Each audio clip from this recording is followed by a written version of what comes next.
안녕하십니까. 예민수의 경제 토크 시작합니다. 반도체 이야기 하겠습니다. 퍼스트 프라임 리서치 손여로 팀장님 오셨습니다. 어서 오십시오.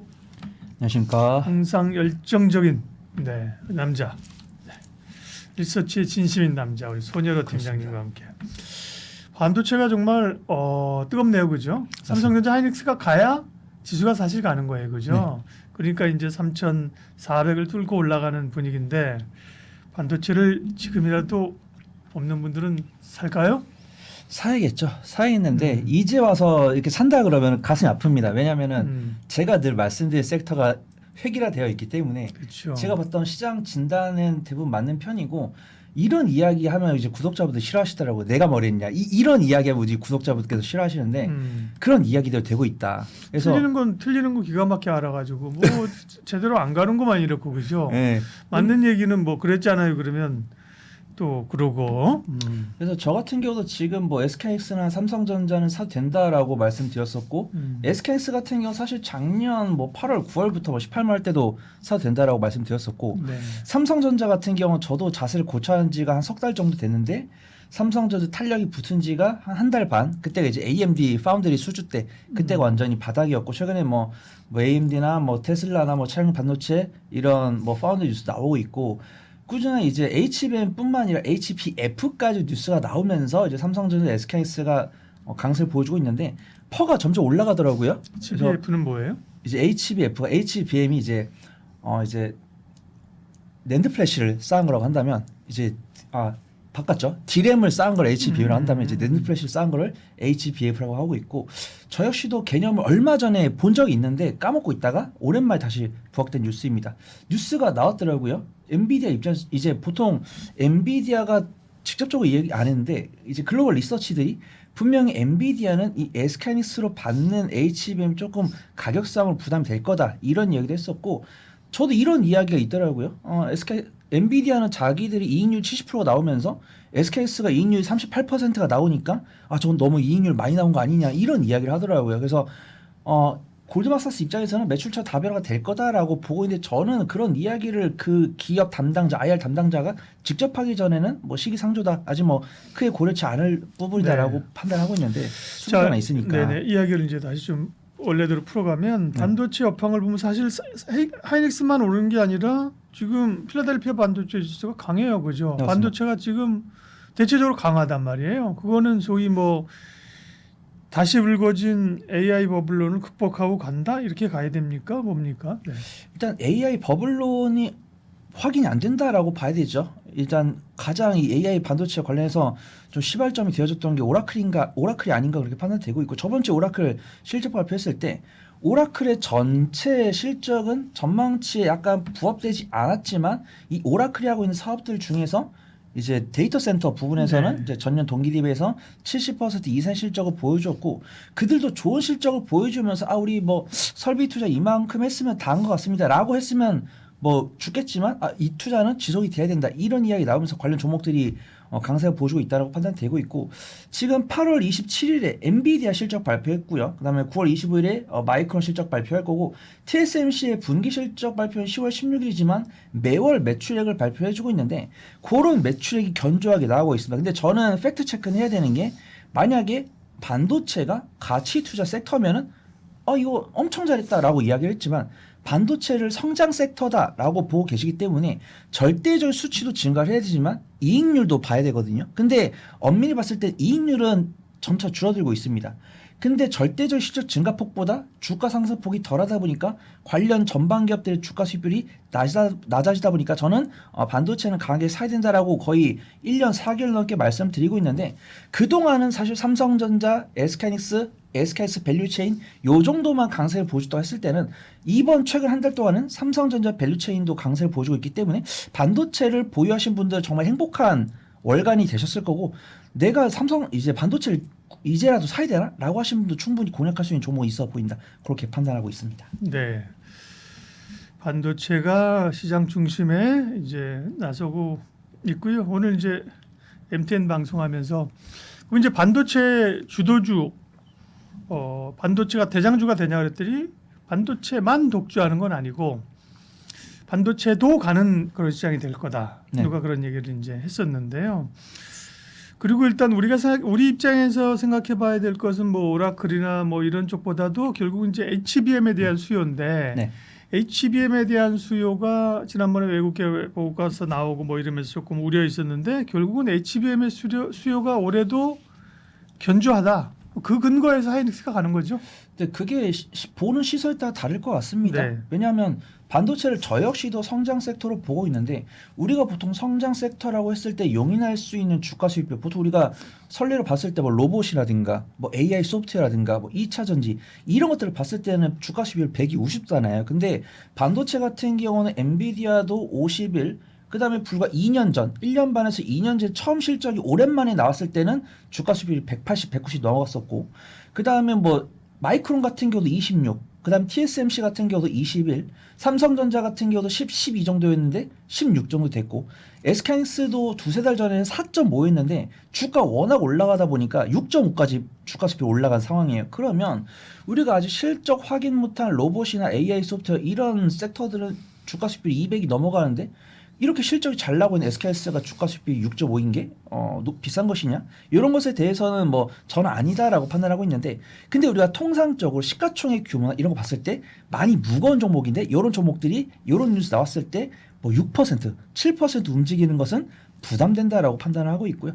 저 역시도 만약에 삼성전자랑 SK하이닉스를 사도 됩니까? 라고 물어보셨을 때 오늘 지금 당장 내가 사려는 비중을 다 사세요 라고 말씀드리기 어려울 겁니다. 왜냐하면 워낙 유명한 종목이다 보니까 제가 네. 자리 떠나고 일주일 동안 뭐 만 3% 이상 밀려가지고 내가 평가소식으로 전환되면 분명히 제 영상에 악플이 달릴 테니까 저는 삼성전자 SK하이닉스를 사시라고 6개월 전부터 9개월 전부터 말씀드렸는데 사신 분들은 뭐 15에서 20% 이상 수익 중이실 거고 만약 못 사신 분들도 지금 사셔도 되는데 지금 사실 거면 일주일 동안 거의 10에서 15% 넘게 올라온 종목들이니까 분할 매수하시는 게 좋을 것 같고 첫 번째 차익 실현은 아마 10월 8일 정도 삼성전자 실적 발표할 때 그때가 이제 차익 실현 나올 테니까 내가 이 편집본을 보고 사겠다라고 하신 분들은 내가 살려고 했던 비중의 한 3분의 2 정도 반도체니까 3분의 2까지 제가 좀 많이 드립니다. 3분의 2까지 매수한 다음에 삼성전자 실적 발표가 10월 8일 전후니까 그때 이후로 외국인과 기관이 매도한다고 했을 때 같이 줄였다가 네. 실적 발표 지나고 나서 가이던스 확인하고 다시 살 수 있다. 저는 그렇게 보고 있습니다. 그러니까 좋다고 그렇게 외칠 때는 관심 없다고 그죠? 이제 네, 오르니까 네. 사도 되냐고 물어보고 그죠? 네. 그럼 팔까요? 수익 난 사람은? 수익 난 분들도 팔아서 나눌 것 같습니다. 굳이 뭐 내가 추석을 좀 뜻깊게 보내고 싶다라고 하시면 3분의 1 정도? 왜냐하면 저는 항상 내가 이 섹터를 살까요 말까요에 대한 뷰는 이 섹터가 보여준 실적과 이 섹터가 안고 있는 실적 전망치를 보고 말씀드리는데 내가 이거를 매도 임할 때는 기술적 분석을 해드립니다. 근데 오늘도 외국인과 기관이 뭐 장 초반에는 뭐 가속성을 봤을 때는 외국인과 기관의 매도세가 나오는 부분들이고 삼성전자, SK하이닉스가 바닥 대비 많이 올라오다 보니까 일봉 차트 봤을 때 위아래로 꼬리가 많이 달리는 모습입니다. 그래서 꼬리가 있을 때는 강홀딩하기 어려운 건 사실이다. 근데 오늘 이제 정산 수급이 외국인과 기관이 매수일지 매도일지 100% 맞춘 사람 없잖아요. 항상 분봉을 보든 일봉을 보든 정산 수급을 보든 결정을 해야 되는데 외국인과 기관이 뉴스 나왔을 때 이게 매도 시그널인가 매도하다가도 다른 외국인과 기관 입장에서는 아직도 저점인가 보다 하고 사는 모습을 보여주고 있으니까 내가 굳이 돈이 많이 필요하다라고 하신 분들은 비중 조절 가능하시되 비중 조절을 하고 해서 막 내가 뭐 한 50주 60주 갖고 있는데 뭐 3, 40주 한 번에 매도를 하기보다는 뭐 하루에 5주 정도 팔아보고 다음날 또 4주 팔아보고 외국인과 기관이 살 때는 불타기란 용어가 적합치 않지만 내가 10줄 팔았으면 3주는 다시 살 수 있는 그런 좋은 장세 같다. 그걸 좀 판단해 보도록 하겠습니다. 예, 그러면 닉스와 전자가 좋다고 보고 그죠? 네. 팔 가지고 계신 분들도 막 차익에 대한 고민보다는 그죠? 네. 어디까지 가져갈 것인가? 없는 분들은 이제라도 살 것인가 고민이니까 그러면 이제 닉스와 전자 가운데 누구를 더 좋게 볼 것이냐? 원래는 사실 1회전에서는 1라운드에서는 삼성의 SK하이닉스가 독주했고 그죠? 네. 최근에 이제 2라운드에서는 닉스가 쉬는 동안에 전자가 좀 가는 것 같다가 그죠? 네네. 이제는 닉스가 아니라 전자인가 봐 생각했더니만 3라운드에는 또 하이닉스가 치고 가는 국면이 그죠? 나왔습니다. 네. 그러니까 둘 다 사야 되나? 그래서 저는 1년 6개월 넘게 주구장창 SK하이닉스를 부르다가 삼성전자를 부르기 시작한 지는 한 4개월 정도 넘은 것 같은데 네. 그렇다고 해서 삼성전자가 SK하이닉스를 이긴 적은 없는 것 같습니다. 왜냐하면 저 역시도 수익률로 단기적인 변동성을 선호를 하지만 단기적인 변동성을 선호할 섹터가 있고 안정성을 기해야 되는 섹터가 있다고 판단되고 있는데 저는 이 반도체 HBM 같은 경우 실적을 좀 봐야 된다라고 판단하고 있고 이런 게 참 저 최근에 좀 많이 심란하거든요. 왜냐하면 조회수는 한 70% 정도 나온다고 치면은 악플이 너무 없더라고요. 그래가지고 제가 악플 나올 수 있는 발언을 좀 해보자고 한다면 악플이 없는데 그 좋아야지 뭐 심나네요. 근데 또 이게 악플보다 무서운 게 무관심이라고. 그래서 뭐냐면 네. 보통 우리가 적정 주가라고 했을 때 보통 적정 주가를 계산하는 법 중에 보통 피어 그룹 대비 비교를 하잖아요. 예. 그래서 제가 한 10년 동안 주식시장에 있으면서 오. 전방 기업 퍼보다 이제 부품단들은 퍼가 한 60% 70% 되더라고요. 그러니까 네. 뭐 조선도 이제 조선주가 있고 기자재가 있고 반도체도 반도체 있고 소부장 있고 자동차도 자동차가 있고 자동차 이제 부품주들이 있는데 보통 이제 뭐 자동차 같은 경우는 뭐 현대차랑 기아가 뭐 6, 7 정도, 자동차 부품주가 3, 4. 그다음에 조선 같은 경우도 조선 완성 조선들이 뭐 35, 40. 그럼 조선 기자재들이 뭐 25, 20. 그래서 제가 통계를 봤을 때 보통 부품주들이 전방 기업들 대비해서 퍼가 한 70% 정도 되더라고요. 그래서 만약에 엔비디아가 51, 그다음에 마이크론이 26, TSMC가 21이면 삼성전자랑 SK하이닉스는 한 15까지 갈 수 있지 않을까. 그래서 지금 삼성전자 같은 경우는 12개월 선행포가 12, 14 정도 되니까 아마 적정 주가는 8만 원에서 8만 5천 정도.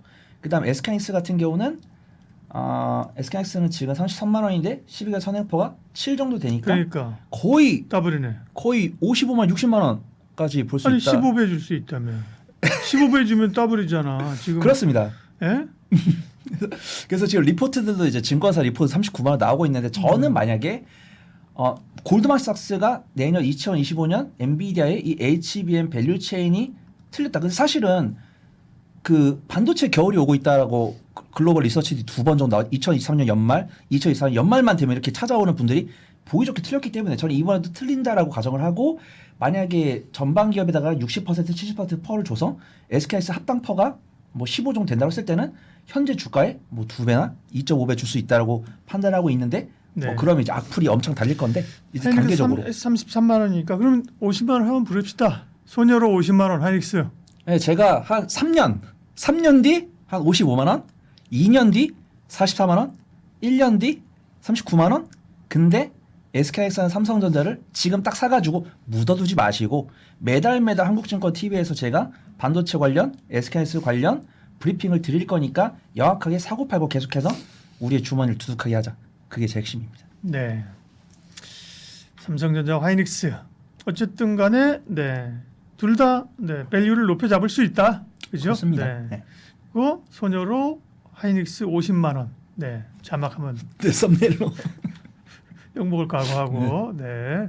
뭐 악플을 일정 부분 기다리신다니까. 네, 노리고 있습니다. 네. 그렇게 생각하면 사실 아까 뭐 지난번에 뭐 1년 전 뭐 얘기할 때 얼마였다고요? 18만 원대도 제가 매수 말씀드렸었고. 거의 2배 왔어요. 그죠? 네. 18만 원은 사실 어렵다고 하더라도 최근에 주정받았다가 사실 올라갔다 주정받고도 한 6만 원 이때까지 떨어졌잖아요. 그죠? 네, 그때도 제가 사실 18만 원대 조금 무서워가지고 분할 매수하셔라 이렇게 말씀드렸었고 그다음에 24만 원 갈 때도 24만 원 도착 당시에도 18만 원에 매수하신 분들 분할 매도 하셔도 되고 뭐 24만 원 됐는데도 좀 고점 아니냐라고 말씀하신 분도 사도 된다라고 말씀드렸었고 저 역시도 뭐 어떤 이제 증권 전문가 활동을 하고 있으면서 지금 당장 몰빵하세요라는 말은 저는 목에 칼이더라도 못하기 때문에 분할 매수를 하시는데 제가 뭐 좀 이렇게 좀 전다 그러면 약간 예. 좀 자신이 없는 거고 분할 매수 가능하시다 만약에 내가 물렸어도 다음 달에 다시 변화된 뉴스 이런 거 브리핑 드린다 이런 것들 그만큼 저의 좀 자신감 표출이 아닌가 그렇게 좀 봐주시면 좋을 것 같습니다. 우리가 이제 고무적으로 볼 게 소부장입니다. 그죠? 맞습니다. 그동안 지난번에 SK 하이닉스가 갈 때는 하이닉스의 동생들 몇 명, 한미반도체, 그죠? 네. 이스페타시스 몇 기업 말고는 못 갔어요, 그죠? 맞습니다. 삼성전자와 그 밸류 체인들은 말할 것도 없고요, 그죠? 네. 소위 이제 죽서짠잖아요, 그죠? 네. 근데 지금 오르는 것은 이제 뭔가 소부장들이 같이 꿈틀거리면서 간다는 말이잖아요, 그죠? 맞습니다. 이걸 어떻게 이해하고 어떤 기업을 볼 것인가? 근데 사실은 시장의 변화가 최근 급속도로 변한 것 같습니다. 저 역시도 이제 한 달 번씩 말씀을 드리면서 제가 저번 달에 무슨 이야기를 들었는지 저저번 달에 무슨 이야기를 들었는지 파악을 하고 오거든요. 근데 보통은 뭐 SK하이닉스를 사셔라, 뭐 SK하이닉스 밸류체인을 사셔라, 삼성전자를 사셔라 이런 말씀까지 드렸었는데 삼성전자 밸류체인을 사셔라 이런 말씀은 제가 드린 적이 별로 없는 것 같아요. 근데 안타깝게도 제가 이 방송 준비를 하면서 삼성전자 관련 종목들이 움직였으면 좋겠는데 삼성전자 관련 종목들이 움직인 지가 한 2주가 넘어가지고 이 편집본을 보신 분들은 무턱대고 매수하셨다가는 조금 박스권 중단 매수 좀 물릴 수 있으니까 분할 매수해 보시면 좋을 것 같다라고 판단되고 있고요. 삼성전자 이번 3분기 실적 발표가 이 삼성전자 3분기 실적 발표에 대한 기대감이 이 삼성전자 밸류체인 소부장 기업들한테 정말 좋은 기대감을 줬다라고 판단하고 있고요. 그 이면에는 이제는 삼성전자 관련체인 종목들 만약에 정말 저는 3분기 실적이 잘 나올 거다라고 판단되고 있는데 제가 틀릴 수도 있는 거잖아요. 근데 저는 틀릴 가능성이 크게 없다라고 보는 게 반도체 가격이 견조한데 삼성전자가 HBM3 8단 이상을 못 팔고 있을 뿐이지 HBM3 8단 이하랑 우리가 알고 있는 뭐 DDR5나 낸드 플래시 이런 것들은 잘 팔고 있다라는 것이고 삼성전자 밸류체인이라고 하는 종목들 중에서도 실적이 견조하게 나오는 종목들이 있는 겁니다. 그 다음에 삼성전자도 파운드리가 적자를 냈기 때문에 반도체 사업부가 약간 보합권으로 나왔지 삼성전자 반도체 관련해서는 흑자를 유지를 하고 있기 때문에 못할 건 없다고 판단되고 있는데 확실히 이 주식 투자를 하시는 분들이 성장성에 베팅을 하시나 봐요. 이 기업들이 실적이 잘 나오고 주가 수익비율이 5가 안 된다고 제가 목나 불러도 외국인과 괜히 안 사면 안 오르는 겁니다. 근데 삼성전자가 만들고 있는 이 뭐 D램이나 뭐 DDR5나 낸드 플래시에 대해서 뭐 엔비디아나 다른 GPU 기업들이 HBF에 대한 관심을 주다 보니까 삼성전자에 대한 실적이 퍼포먼스 나올 수 있다고 판단되고 있고 삼성전자 밸류체인 관련 종목들이 수주 공시를 하다 보니까 그 기대감이 있는 거다라고 판단되고 있고요. 제가 관련 종목들을 몇 개 말씀을 드릴 건데 매매 관점으로 접근할 수 있는 종목과 그다음에 분할 매수했을 때 수익 관점으로 수익 낼 수 있는 종목은 있어 보인다. 그렇게 판단해 보도록 하겠습니다. 소부장이 이제 움직이기 시작한다라는 그 질문을 드렸는데 결국은 삼성전자 밸류체인을 얘기하셨어요, 그죠? 그게 포인트라는 거죠. 주임은 삼벨체인가? 삼성전자 밸류체인, 삼벨체. 사실은 오늘의 탑픽은 그거고 네. 저는 항상 SK하이닉스 밸류체인이 안전하다 그렇게 판단합니다. 근데 SK하이닉스 밸류체인은 제가 올해 상반기도 꾸준하게 다양하게 말씀드렸기 때문에 또 말씀드릴 필요는 없다고 판단되고 있고요. 그러면 전자 밸류체인 가운데 볼만한 기업들 얘기해 주시죠. 네, 우선은 하나 머티리얼즈, 하나 마이크로 그냥 참고차 갖고 왔습니다. 하나 머티리얼즈 같은 경우는 저번 주 금요일 날 상한가 같고 오늘 같은 경우 음봉이 나왔는데 저번 주 금요일 날 기록했던 양봉의 음봉이 3분의 1이 넘지 않기 때문에 외국인과 기관의 순매도가 찍혔다고 하더라도 이거는 뭐 하나 머티리얼즈가 모멘텀이 끝났다고 해서 전량 매도하기보다는 저번 주 금요일 날 많이 샀으니까 오늘 좀 비중 줄인 것 같다라고 판단하고 있고요. 일단은 전공정 장비 관련 종목들이 제일 강세를 보이더라고요. 아무래도 삼성전자에서 이 DDR5나 낸드 플래시에 대한 라인 공정에 대한 장비 수주를 줬을 때 전공정부터 장비가 진행이 되는 거고 언제나 저는 후공정 관련 장비들은 안정적인 실적 추이를 보여주는 게 장점이자 단점이다라고 말씀드렸습니다. 그 다음에 이 하나 머티리얼즈의 이제 최대 주주 하나 마이크론인데 이 하나 마이크론이 저는 사실 SK하이닉스 밸류체인이다라고 보고 있거든요. 근데 이 하나 마이크론이 베트남에 공장이 있습니다. 근데 이 베트남 공장이 삼성전자의 이 후공정 패키징 사업을 영위를 하고 있었는데 이 삼성전자가 자신들 실적이 개선되고 있고 자신들도 뭐 CXL이라든가 이런 쪽에서 반격을 하다 보니까 이제 패키징 수주를 줬는데 그 수주를 하나 마이크론 할 거다라고 보고 있습니다. 그래서 제가 이 리스트에는 두산 테스나를 안 넣었지만 두산 테스나 같은 경우는 이미 7월 말부터 움직이고 있고 그 다음에 하나 마이크론이 이제 저번 주부터 움직이기 시작했으니까 삼성전자 파운드리에서 가장 역시 파운드리 이 후공정 패키징은 두산 테스나지만 하나 마이크론 새로 집중하게 됐구나 이렇게 판단하시면 좋을 것 같습니다. 그 다음 테스라는 종목은 테스형. 네, 제가 2022년, 2023년에 정말 좋아했던 종목이고 제가 한 15,000원대에 사가지고 3만 원에 매도했던 종목인데 이 기업이 반도체 전공정 관련 사업도 영위를 하지만 뭐 디스플레이라든가 태양광 장비도 만들다 보니까 2023년에 적자로 전환돼 버려가지고 땅굴로 돌아간 종목입니다. 근데 그래가지고 제가 테스를 잘 안 보다가 최근에 테스가 시세가 너무 좋아가지고 보니까 2024년에 다시 흑자로 전환됐고 이 테스가 만들고 있는 전력 반도체용 핵심 장비가 상용화 성공하고 또 SK하이닉스발 수주가 이제 최근 한 달간 나왔다라고 이제 봅니다. 그래서 테스 같은 경우도 지금 외국인과 계열 수급이 들어오고 있고 2024년에 흑자로 전환됐는데 2025년 전망치가 실적이 추가적으로 갱신할 거다라고 보고 있는데 수급이 너무 좋더라고요. 일봉 차트도 괜찮고 수급도 너무 좋은데 일간 변수가 너무 크니까 변동성을 감당할 수 있는 분들만 좀 보시면 좋을 것 같고 그나마 제가 안전하게 좀 움직일 수 있는 종목은 한솔케미칼이랑 유진테크를 보고 있는데 네. 제가 오늘 탑픽으로는 유진테크 보고 있습니다. 사실은 이게 안 오른 종목을 찾기가 힘들더라고요. 우리가 반도체라고 하면 반도체 장비, 뭐 반도체 완성체, 뭐 HBM, 뭐 시스템 반도체, 뭐 CXL 이런 식으로 뭐 섹터 여러 개 나오는데 종목들은 대부분 다 중복이 됩니다. 근데 사실은 최근 저번 주 수요일부터 오늘까지 음봉인 종목이 없더라고요. 그래서 안타깝게도 양봉인 종목 소개를 드려서 손 팀장 지금 올라간 종목 따라잡으라는 거냐? 이렇게 해석할 수도 있는데 안타깝게도 떨어진 종목이 없다. 양봉인 종목밖에 없는데 그중에 좀 덜 올랐고 앞으로도 추가적인 상승 가능성이 있는 종목을 소개를 드린 건데 한솔케미칼 같은 경우는 아시는 분들께서 아시더라고요. 어떤 반도체 소재 중에서 소재죠. 네, 이제 과산수소를 이용한 반도체 소재인데 소재 기업들이 실적 변동성이 크잖아요, 박사님. 근데 한솔케미칼 같은 경우는 작년부터 올해까지도 정말 꾸준한 실적을 보여주고 있고 2분기에도 전년 동기 대비해서 10에서 20% 이상 시장치를 상회하는 실적을 보여주면서 차트만 봤을 때 이 종목이 탑픽에 선정되지 못한 이유가 변동성이 작아서입니다. 정말 이 차트를 보면은 균일하게 천천히 우상향을 하고 있어요. 그래서 내가 만약에 SK하이닉스 샀고 삼성전자 샀고 안저종목을 사고 싶다라고 하신 분들은 한솔케미칼 그 다음에 삼성전자 SK하이닉스로 보수적인 실적 챙기고 일간 믿을 있는 실적을 챙기고 싶다라고 하신 분들은 제가 뒤에 말씀드린 유진테크를 보시면 좋을 것 같습니다.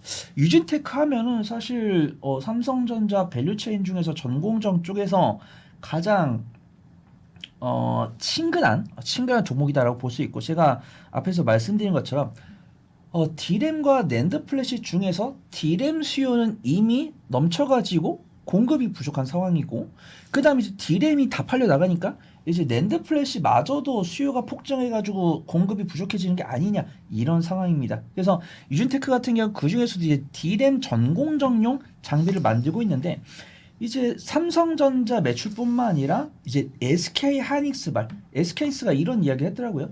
삼성전자한테서 HBM 이겼지만 CXL 2.0이랑 DDR5까지도 삼성전자한테 이기겠다 이런 부분을 밝히면서 이미 삼성전자한테도 장비를 납품하고 있지만 SK하이닉스발 추가 납품이 있을 거다라고 판단되고 있고 LPCVD라고 해가지고 진공 환경에서 방막을 형성하는 기술인데 많은 분들께서 제가 뭐 반도체를 뭐 커버하는 애널리스트가 아니니까 뭐 유식한 척 하려는 건 아닌데 저도 이제 리포트 읽으면서 공부를 하는데 어떤 고도화된 공정일수록 식각 공정이랑 방막 공정, 세정 공정 이런 것들이 중요하다라고 판단합니다. 그래서 뭐 이오테크니스 이런 종목들도 성장성 주목을 받았는데 이 방막 공정, 얇게 막을 만드는 진공 상태에서 얇게 막을 만드는 기술을 갖고 있는 유진테크의 수주가 증가할 거다 이렇게 보고 있고요.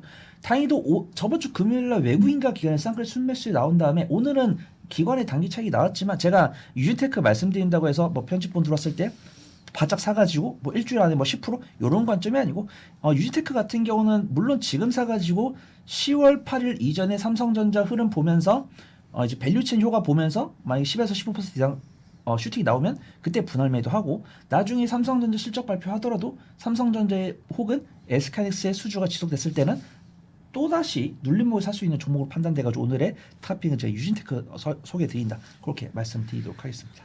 전지가 잘 가다가 네. 요즘 좀 힘이 빠졌습니다. 물론 이제 다른 섹터가 주목을 받기도 해서 그래요, 그죠? 시장 맞습니다. 전체가 그냥 빠지면서 같이 빠진 건 아닌데 2차 전지는 뭐 새로운 모멘텀이 없어서 그런가요? 확실하게 일단 이게 또 우리 구독자분들 심기를 건드리는 이야기가 될 텐데 제가 생각한 대로 가고 있다. 그렇게 오늘 판단합니다. 신기 많이 건드리시네요. 악플 엄청 받을 것 같습니다. 왜냐면 제가 했던 말이 영상이 다 박혀 있잖아요. 그러니까요. 지난 네. 지난 맞아요. 영상에. 그래서 제가 뭐라고 말씀드렸냐면 2차전지 관련 종목들의 바닥은 75% 이상 잡은 것 같은데 여기서 추가 상승이 나오기 위해서는 실적이 반영이 돼야 된다라고 분명히 올해 1분기, 2분기 넘어갈 때 말씀을 드렸는데 그러면 지금 단기적인 박스권 돌파를 성공했던 종목은 LG 에너지 솔루션이랑 뭐 LNF, 삼성 SDI 이 정도고 나머지 종목들 아직도 단기 고점에 도착하지 못한 상황입니다. 근데 그 종목들이 뭐 지하 땅굴을 한 건 아니죠. 7월 말에 고점 이제 저점 확인하고 이제 뭐 LG 에너지 솔루션, 뭐 삼성 SDI, 뭐 ESS 수지뉴스 이런 것들로 인해서 우상 기조를 보여주다가 최근에 보니까 뭐 8월 말이나 9월 5일 날에 잠깐 급락이 나왔었습니다. 근데 그때 뉴스가 있었어요. 다행히도. 만약에 뉴스가 없었으면 더더욱더 우리 구독자분들께서 2차전지를 보유하신 분들께는 소가리를 하실 텐데 8월 말에 그때 엔비디아 실적 발표하면서 엔비디아 뭐 약간 그냥 기대치에 부합했네? 이런 뉴스가 나오면서 성장 섹터가 많이 밀렸었고 그 다음에 국내 같은 경우는 이제 노란복두법이 통과가 되면서 이제 로봇 관련 종목들로 수급이 몰리면서 밀렸었고 그 다음에 오늘 뭐 대주 양도세 50억 확정이 났지만 뭐 10억이냐 50억이냐 했을 때 50에서 10억 갔을 때 특히 개인 투자분들께서 성장주를 많이 갖고 계시는데 성장주라고 하면 뭐 제약바이오 될 수도 있고 뭐 2차전지 될 수도 있으니까 이런 관련 쪽에서 매도세가 나올 수 있다. 그 다음에 9월 5일 날에 현대차랑 LG에너지 솔루션의 합작 법인에서 구급 뉴스가 나오면서 또 관련 종목들이 약세를 보였었습니다. 그래서 저 같은 경우는 LG에너지 솔루션 안타깝게도 지금 내가 몰빵 투자를 해가지고 드라벨 걸자라고 말씀드리지 않았고 내가 만약에 올해 상반기 2차전지 처음 시작했으면 단기적인 박스권 매매를 하자. 저점에서 분할 매수한 다음에 뭐 리튬 가격이 오른다던가 아니면 우리 경쟁 기업이 뭐 좀 지지부진해가지고 우리나라 기업이 반사이익을 거둘 거라든가 아니면 우리의 대표 전방 기업 볼 수 있는 테슬라가 강세를 보였을 때 슈팅이 나왔을 때는 분할 매도에 임하고 단기 고점에 도착했을 때는 이걸 돌파하는지 돌파를 못하는지를 봐야 되는데 당연히 실적이 개선이 돼야 돌파를 하겠죠. 근데 실적 개선은 안 되고 물론 실적 개선이 된 종목들도 있습니다. 뭐 에코프로 그룹주라든가 아니면 뭐 코스모 신소재 이런 종목도 들 수 있고 LG 에너지 솔루션 그 다음에 실적 쇼크 나온 종목들도 있죠. 뭐 삼성 SDI나 포스코 퓨처앱 이런 종목들 그 다음에 지금 3분기 실적에 대한 가이던스를 봤을 때 명확하게 안 나오고 있는데 3분기 실적 가이던스의 가장 큰 적이 될 수 있는 뭐 CATL이 뭐 리튬 광산을 재가동한다는 뉴스 나왔고 그에 따라서 뭐 85위안, 86위안까지 갔었던 리튬 가격이 다시 71.5위안까지 내려오면서 일단 제가 물론 떠나고 증권사에서 가이던스를 좋게 발표해 줄 수도 있겠지만 저는 일단 이 위치에 이 자리에 앉았을 때는 단기적인 박스 돌파 실패를 했으니까 내가 이제 올해 2분기 3분기 넘어갈 때 처음 사셨던 분들은 분할 매도 하시면서 조금씩 비중 조절하시고 내가 고점에 물려 계신 분들은 다른 모멘텀 찾기 위해서 조금 더 시간을 가지시고 내가 만약에 지금 손 팀장 말 그대로 뭐 올해 2분기 2분기 들어갔을 때 기적 이제 저점에 사가지고 분할 매도를 같이 줄이고 있으면은 2차 전지 중에서는 현재 어떤 종목이 그나마 이런 장세에서도 잘 살아남고 있는지 이런 부분들을 좀 유심히 보시면 좋을 것 같습니다. 네. 그러니까 기본적으로 이제 실적에 근거하는 그죠? 네. 그게 이제 명확히 돌파할 수 있는 건데 실적을 기대하기는 아직은 좀 이르다.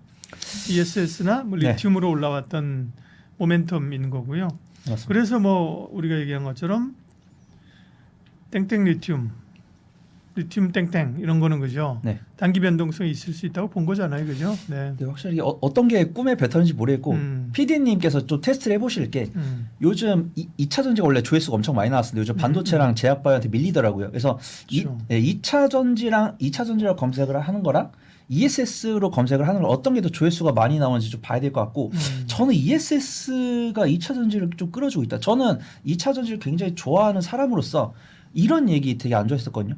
2차 전지 절대 주가 될 수 없어. 2차 전지 항상 누구의 좀 보조적인 역할을 해주는 거고 이런 이야기를 굉장히 싫어했었는데 저도 사람인지라 자꾸 좀 흔들리고 있는 게 가슴이 아픕니다. 그래서 정말 제가 말씀드린 것처럼 우리 LG 엔스 우리 배터리 3사가 만들고 있는 배터리가 아니고서는 전기차가 뭐 안 팔리거나 아니면 우리 배터리 탑재한 전기차만 잘 팔리면 되는데 뭐 파나소닉이나 뭐 CATL 이런 기업들이 워낙 승승장구하고 그 다음에 LG 에너지 솔루션도 뭐 LF 배터리 뭐 삼성 SDI도 뭐 원통형 배터리 원래 LG 에너지 솔루션이 원통형 배터리 뭐 삼성 SDI가 각형 배터리 뭐 이런 식으로 파일을 차지하고 있다가 이게 너나 없이 이렇게 경계 없이 이렇게 사업 다각화하는 모습 보면서 가슴이 아프다라고 판단하고 있고요. 지금 이 뉴스를 봤을 때 테슬라가 최근에 저번 주랑 오늘 강세를 보였던 이유가 로보택시랑 휴머노이드 로봇에 대한 기대감인데 사실 그런 기대감이 나왔는데 우리 LG 에너지 솔루션은 크게 낙수 효과를 얻지 못했거든요. 근데 오히려 이런 기업들이 뭐 해외에서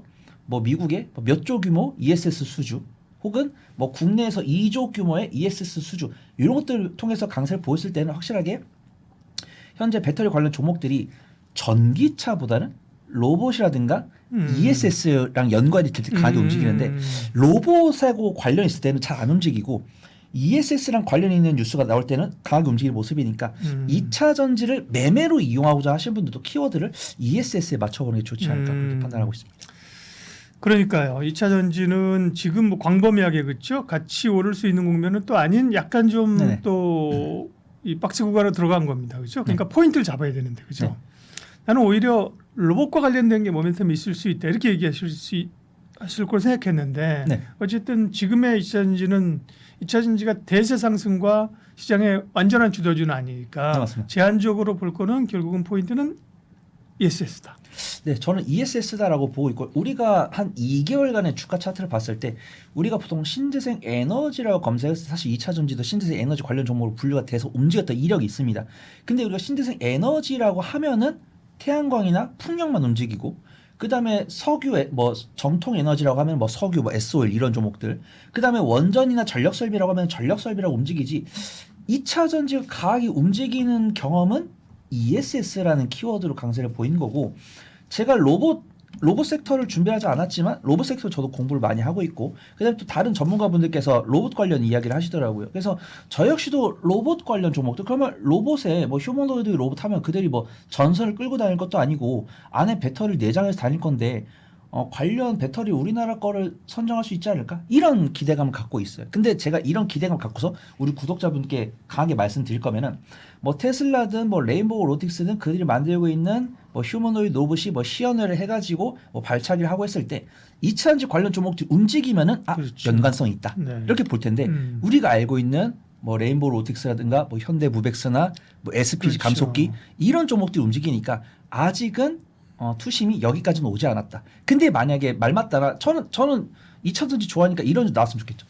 뭐 이제 테슬라에서 만들고 있는 옵티머스에 LG 에너지 솔루션 배터리가 들어간다. 이러면은 관련 종목들이 갈 수 있는데 우리는 현재는 옵티머스에 LG 에너지 솔루션 배터리 쓰지 않을까? 이런 기대만 하고 있잖아요. 기대만 하고 있는데 그게 실제로 나와주면은 투심 변화가 있을 수 있는데 아직은 ESS라는 키워드 말고는 2차 전지를 강하게 끌어주는 이슈는 없는 것 같다. 그걸 좀 판단하고 있습니다. 네. 그럼 2차 전지 지금의 포인트는 키워드는 ESS란 말이에요. 에너지 저장 장치. 네. 그러면 관련해서 볼 기업은요.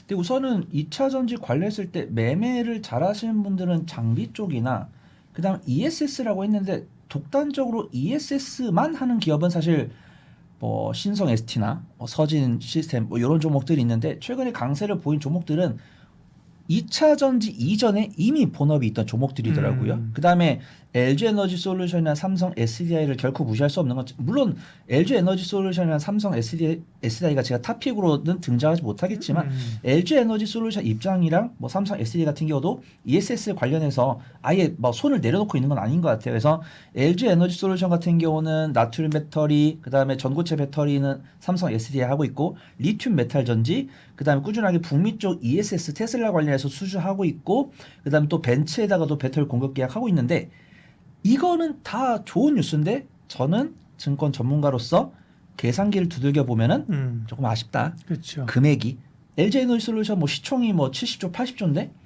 어떤 전방 글로벌 전기차한테 4조 가량의 4년간의 배터리 공급 계약을 맺어가지고 뭐 그다음에 뭐 ESS도 뭐 4조 했는데 그게 1년치가 아니고 4년이면은 4로 나눠야 되는데 LG 에너지 솔루션 시총이 70조면은 적어도 매출은 1년에 30조, 40조를 해야 되는데 이들 나누기 4로 하면은 그들은 뭐 8조, 9조면 네. 결국 그냥 하던 것 더 받은 것이 아닌가. 저는 그냥 개인적으로 보고 있고 제가 이렇게 강하게 말씀드릴 수 있는 이유는 이런 수준 뉴스가 나온다고 해서 LG 에너지 솔루션이 막 10%, 15% 가고 막 안 그러니까. 네. 그다음에 이번에도 SK 온이 북미의 이제 LFP ESS 배터리 공급기가 2조를 했는데 SK 이노베이션 매출이 35조 정도 나오더라고요. 근데 우리가 리포트를 보면은 이 35조 중에서 SK온이 한 15% 됩니다. 15%. 그러면은 SK온도 1년 매출이 7, 8조가 넘는다는 거예요. 1년에 7, 8조 나온 기업이 ESS 공급 계약 2조를 체결했다? 이거는 저는 만족스럽지 못하다. 적어도 1년에 그 시총의 30% 이상의 매출액을 할 수 있는 그 계획이 나와야지만 저는 진짜 잘했다 이렇게 보고 있는 거고 네. 일단은 종목으로 갔을 때는 제가 또 한 5개 정도 갖고 왔습니다. 네, 그러니까 ESS를 주목하자고 했는데 ESS만 보는 건 아니고 그죠? 또 2차 전지를 보면서 전체적으로 볼 수 있는 플러스 또 어떤 종목을 볼 것인가를 뽑아오셨다는 거죠. 네, 우선 저는 로봇과 관련 있는 로봇이나 반도체 이런 쪽. 내가 만약에 손 팀장이 이야기를 하는 거 보면서 손 팀장이 LG 에너지 솔루션이나 삼성 SDI와 비롯한 2차전지 관련 종목들 볼 때 ESS라는 키워드 집중하라고 했죠. 요런 게 되시는 분들은 ESS랑 관련 있는 종목들 하시면 되는데 저는 이미 조금 시세가 나와 있는 종목들 위주로 좀 보려고 합니다. 그 중에서도 저는 그나마 반도체랑 관련 있는 종목을 보는 게 좋을 것 같아요. 네. 제가 몇 가지를 갖고 왔는데 코인테크랑 엔캠이랑 율촌화학이랑 하나기술 이렇게 4개 갖고 왔고 네. 코스모 신소재는 제가 자주 말씀드린 적이 있어가지고 그냥 붙여만 드리겠습니다. 코인테크는 원래는 어떤 검사 장비 쪽에서 반도체 장비 쪽 근데 어떤 공정 자동화 관련 장비를 만들고 있기 때문에 2차 전지 공정 자동화를 갔었습니다. 근데 이 코인테크가 최근에 이 AMR이라고 하죠. 자율 이동 업체로 재평가받으면서 코인테크가 시세가 나왔습니다. 그래서 코인테크 같은 경우는 원래 반도체였다가 2차 전지였다가 로봇주로 탈바꿈하면서 좋은 시세 나오고 있으니까 유심히 보시면 좋을 것 같고 제가 또 악플이 너무 고파가지고 엔캠을 좀 건드려 보려고 합니다. 네. 엔캠을. 그래서 전액. 예, 그래서 저 같은 경우도 엔캠을 제가 2024년에 조금 겁이 난다라고 말씀드렸거든요. 근데 2024년 대비해서 지금 주가가 더 바닥이 있어요. 그래서 저는 그때 겁냈던 게 다행이다라고 판단하고 있고요. 제가 엔캠을 겁내는 게 엔캠이 북미에 증설했고 4개 이상의 공장을 증설했고 2025년에 전액 납품이 될 거다라고 이야기가 나와가지고 제가 욕을 엄청 먹었거든요. 2024년 중반에. 근데 2025년이 됐는데도 엔캠이라는 검색을 해보면은 우리가 보통 기대하게 되잖아요.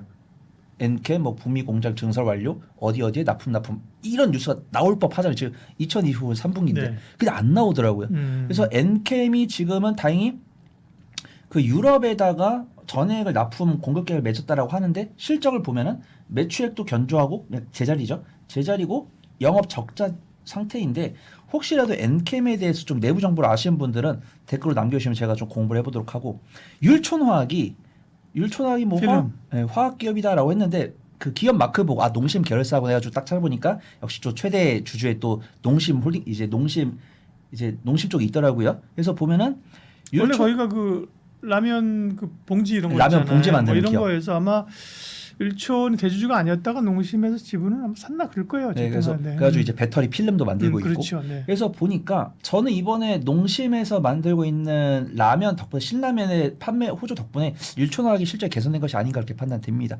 저 역시도 율촌화학을 한 2024년 초반까지 보다가 안 봤거든요. 왜냐면 2024년 적자로 전환돼가지고. 근데 이번에 율촌화학 보니까 율촌화학 이 4, 4분기까지 적자였다가 1분기, 2분기 흑자가 나왔는데 최근에 농심이 만들고 있는 뭐 라면, 그다음에 캐리어 모멘터까지 해가지고 라면이 잘 팔린다는 뉴스가 나오면서 실적이 호실적으로 전환된 것이 아닌가 그렇게 판단되고 있고 뉴스가 이제 상상인 증권에서 3줄이 나왔더라고요. 율촌학에서 만들고 있는 이 배터리 필름이 LG 에너지 솔루션양 ESS 수주로 이어질 거다라고 보고 있습니다.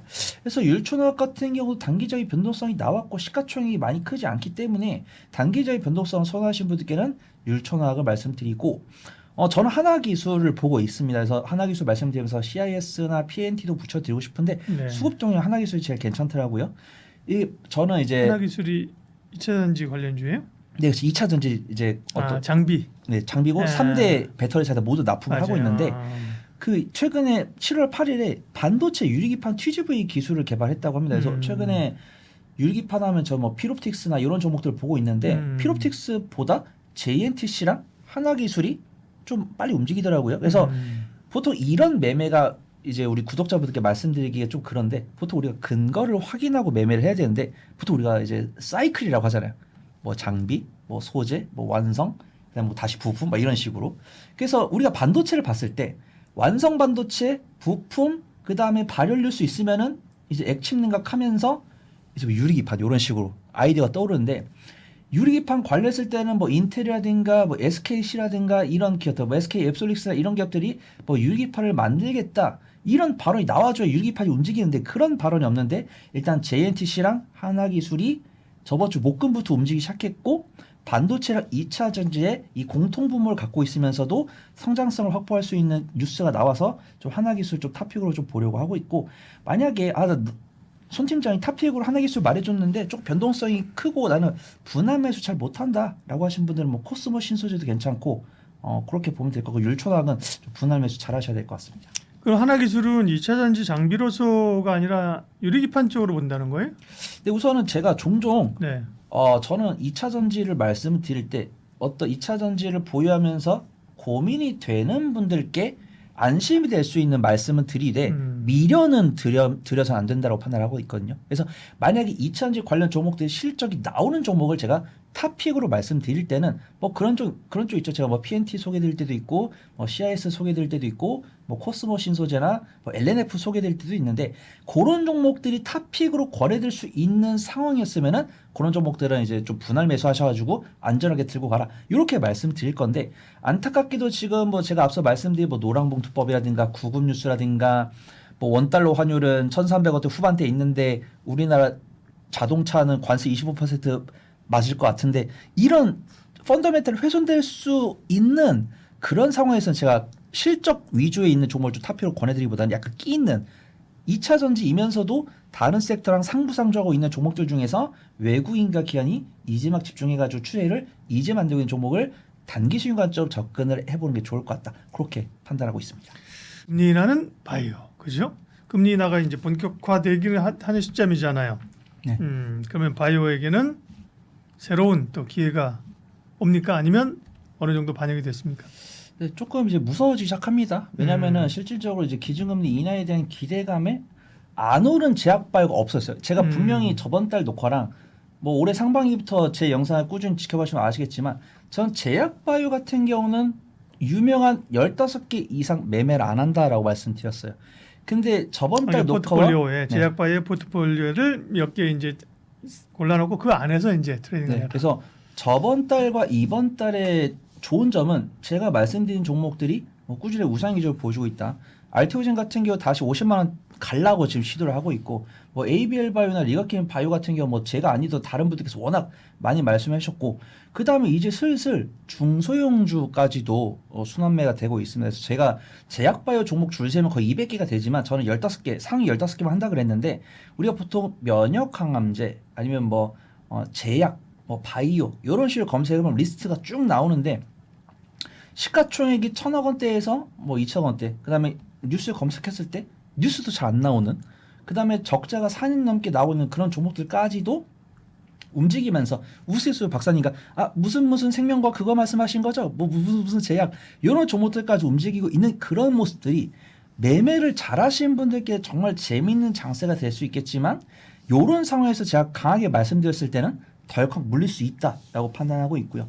최근에 강세를 보여주고 있는 종목들은 강세를 보이는 이유가 있더라고요. 제가 알테오젠이나 ABL 바이오나 이런 종목들을 작년 상반기에 강하게 말씀 못 드리다가 작년 하반기랑 올해 상반기부터 강하게 말씀드리는 이유가 실적이 나오기 때문이었죠. 그래서 물론 이 제약바이오의 맹점이 실적이 제조업처럼 분기마다 빵빵빵빵빵 찍히는 게 아니고 1년에 한 번, 뭐 2, 3년에 한 번 이렇게 찍히기 때문에 그런 모습들을 확인하기 전까지는 강하게 말씀드리기 어렵다라고 판단되고 있고 그나마 오늘도 탑픽을 준비를 하면서도 고민을 많이 했습니다. 이 종목이 상장한 지 얼마 안 돼서 그나마 다행이지 뭐 특별하게 뭐 매출액이나 영업이익 이런 것들이 안 나오고 있기 때문에 굳이 뭐 제가 이 추천주라고 했을 때 내가 이 종목을 뭐 1년, 2년 보유를 해도 되는 그런 종목들 위주로 소개를 드리지만 다행히도 신규 상장 종목이기 때문에 1년 이상 보유하는 것은 맞지만 제약바이오 관련했을 때는 제가 말씀드린 것처럼 제 아무리 대장급에 있는 종목이라고 하더라도 안타깝게도 반도체랑 2차 전지에 비해서는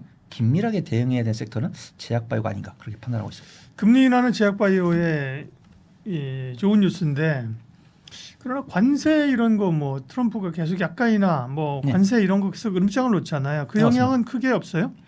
좀 충분히 좀 선반영이 된 것이 아닌가 이렇게 판단하고 있거든요. 왜냐면은 이제 리포트 이제 관세 영향에 따른 약가 인하에 따른 리포트를 보면은 보통 우리가 기사를 읽으면은 뭐 트럼프 대통령이 약가를 뭐 70%에서 뭐 35% 내린다. 요거 이렇게 사실만 나오거든요.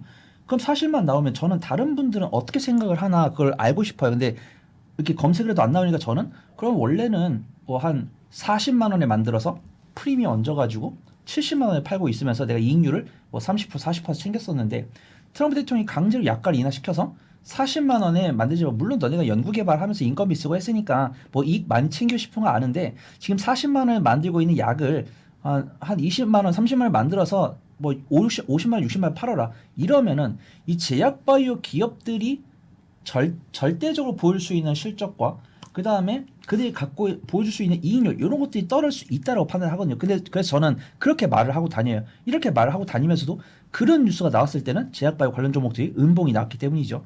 근데 그런 음봉이 나온 다음에 그런 우려를 하고 있음에도 불구하고 제약바이오가 우상 기조를 보여주고 있으니까 저는 그런 우려는 선반영이 된 것이 아닌가 그렇게 판단하고 있고 투자분들께서는 우리가 알고 있는 제약바이오 대장들의 좋은 실적과 그 다음에 미국에 보일 수 있는 기준금리 인하의 스탠스 그 다음에 미국에서 중국 바이오 기업들을 견제하고자 하는 뭐 생물보안법이라든가 중국에서 만들고 있는 의료약품에 대한 관세 부과 이런 것들에 대해서 부정적인 뉴스보다는 긍정적인 뉴스를 좋게 보고 있다. 그렇게 좀 판단하고 있습니다. 네.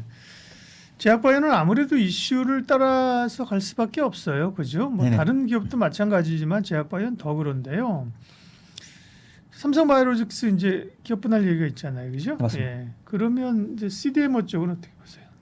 우선은 저는 사실 뭐 분할하는 거에 대해서 크게 불만은 없는데 물적 분할은 안 했으면 좋겠습니다. 근데 인적 분할이잖아요. 인적 분할 한다고 하니까 예. 크게 염려할 건 없다라고 예. 판단되고 있고 그나마 내가 삼성바이오스에 있어서 내가 CDMO를 중점적으로 투자를 했다라고 하신 분들께는 삼성바이오스를 매도하고 인적 분할해서 재상장했을 때 그때 사는 게 맞다라고 판단하고 있고요.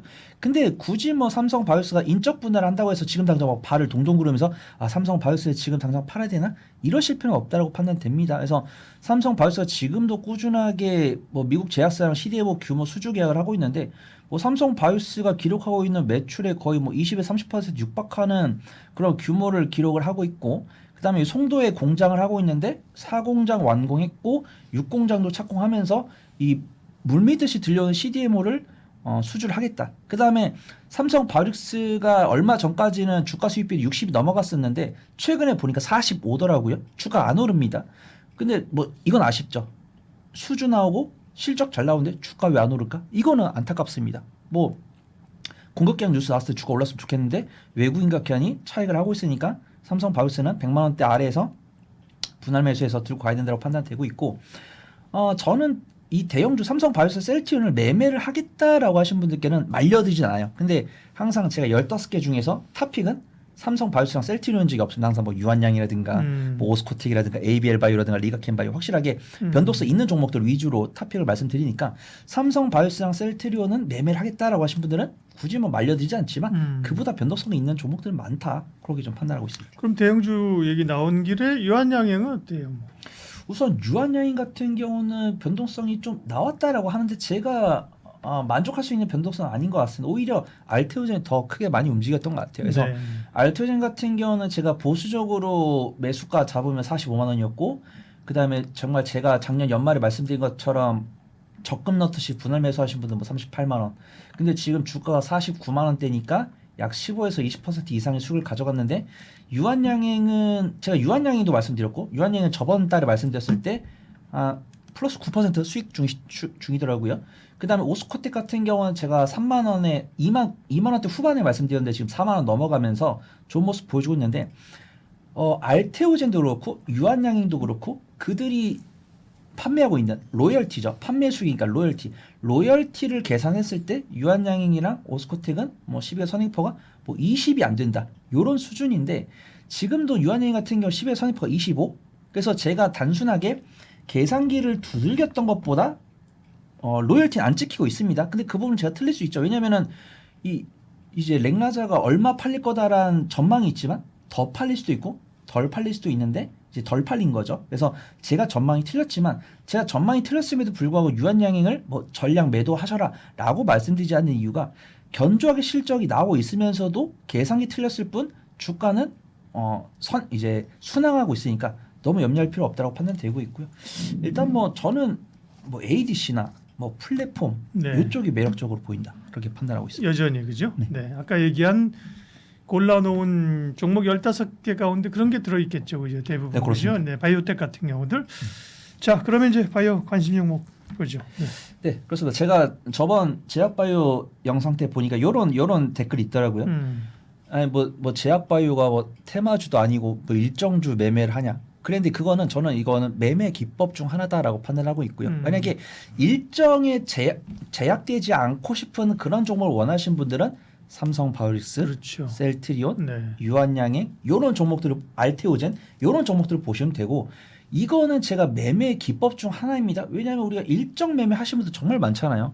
어떤 제약바이오 제가 아는 분들은 이 모니터 위에다가 일간 제약바이오 학회 일정을 다 붙여놓습니다. 그래가지고 학회 일정 한 달 전에 참여 기업을 줄 세워가지고 분할 매수해가지고 뭐 슈팅 안 나면 그냥 매도하고 슈팅 나면 익절하는 그래서 투자 스타일에 따라서 요 영상을 구독하신 분들도 나 일정 못 체크한다 나 그때 뭐 이렇게 뭐 골프 치러 가야 된다 이러신 분들은 유한양행, 알테오젠, 뭐 삼성바이오스, 셀트리온 이런 종목들 보시고 일정이 넉넉하게 남았습니다. 우리가 보면은 이번에 그 유한양행이 슈팅 나왔던 게 페아마케였거든요. 예. 페아마케에서 자신들 만들고 있는 렉라제의 병행 요법에 대해서 발표를 했는데 이들이 어떤 일정 기간 동안 투약한 결과를 발표를 안 했는데 안 한 겁니다. 왜냐하면 우리가 보통 이 임상 기간 동안 뭐 10명한테 투약했는데 뭐 10명 중에 9명이 호전됐다. 10명 중에 10명이 뭐 악화됐다. 이런 결과를 내야 되는데 유한양이 이 기간 동안 투약을 했는데 악화된 사례가 없어서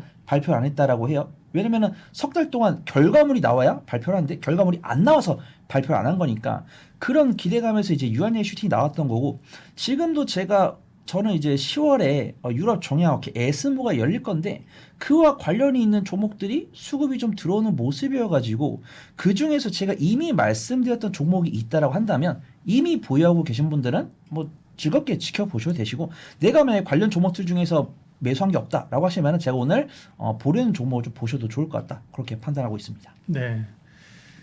알테오젠 그죠? 얘기하셨고 ABL 바이오, 리가켄 바이오 네, 뭐 그죠? 이런 것들이잖아요. 그죠? 네 맞습니다. 대부분. 네.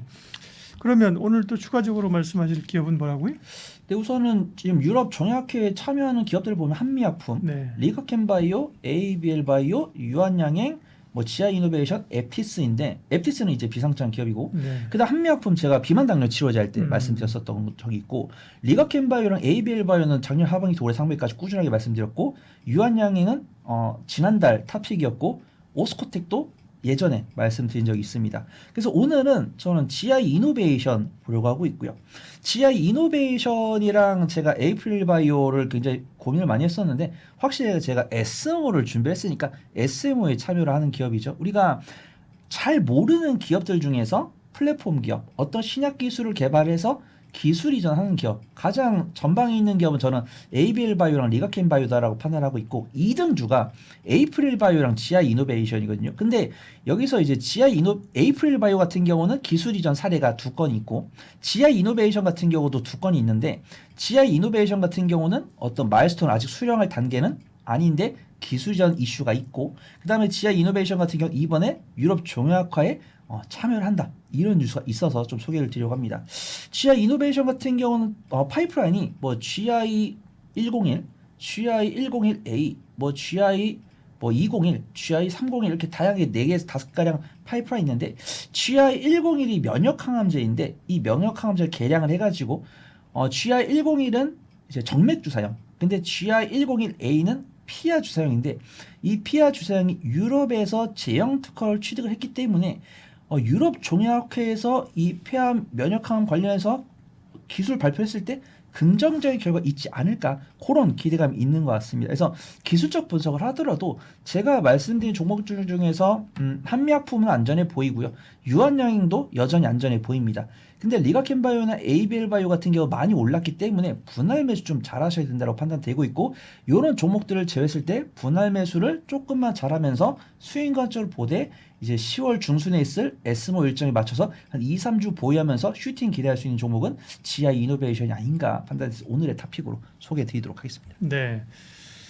바이오 이야기, 학회 모멘텀 그리고 관심주 15개 플러스 GI 이노베이션.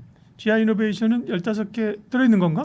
안 들어 있습니다. 들어 아직은. 있죠. 그러니까 예. 15 플러스 15 1입니다. 플러스 1. 네, 네. 15 플러스 1으로 GI 이노베이션까지 살펴봤습니다. 퍼스트 프라임 리서치 손여로 팀장님 함께했습니다. 고맙습니다. 감사합니다. 주식 투자는 타이밍이 생명. MTN 투자학교, 기술적 분석, 실전 투자는 MTN 투자학교, 투자 기법 나도 만들 수 있을까? MTN 투자학교, 해외 투자 혼자는 힘들어. MTN 투자학교. AI를 활용한 실전 투자 교육까지 책임집니다. MTN 투자학교. 실전 투자 종합반 2기 많은 신청 바랍니다.